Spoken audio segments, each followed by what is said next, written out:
Hi, what's up everyone? Welcome back sa aking munting channel. Ugali ni Kalinga Prab, ganito pala.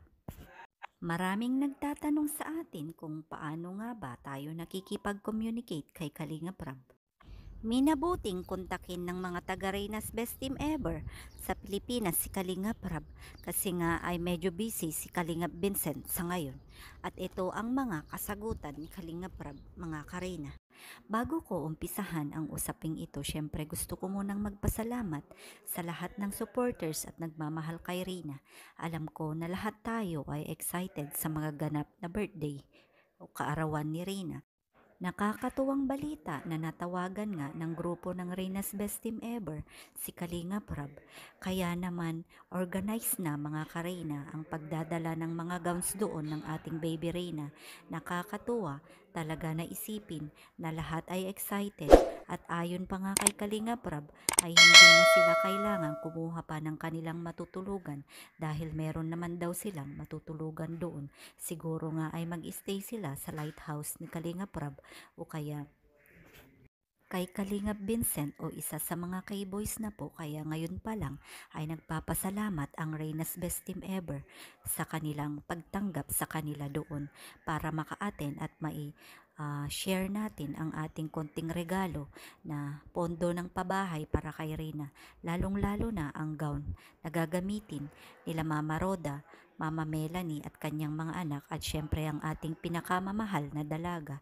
Kaya naman sama-sama nating salubungin ang magandang araw na kaarawan ni Reyna. Lahat ay nagsama-sama, nagtulungan at talaga namang excited ang iba at talagang pinaghahandaan na nila ang araw na iyon para kay Reyna. Maraming nagtatanong kung paano nga ba ang pundong pabahay, sino nga ba ang talagang maghahawak nito.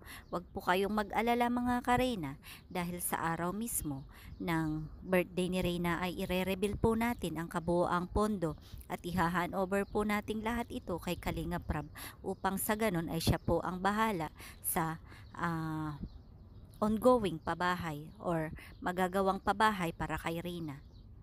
Naayon naman kay Kalinga Prab ay talagang ipapagawa niya ito pagkatapos ng mga naka-line up na mga papabahayan niya, kaya mag-antay-antay lang tayo ng sapat at tamang panahon. Ganun pa man, patuloy pa rin po tayong nangangampanya sa pabahay dahil sa ngayon ay kulang na kulang pa po ang pondo. Ngunit ang mahalaga ay na-target po natin ang 500,000 bago mag-birthday nga si Reyna at salamat sa Diyos dahil sobra-sobra pa ang ibinigay na mga pera ng ating mga sponsors sa pamamagitan ng mga iba't ibang pangangampanya.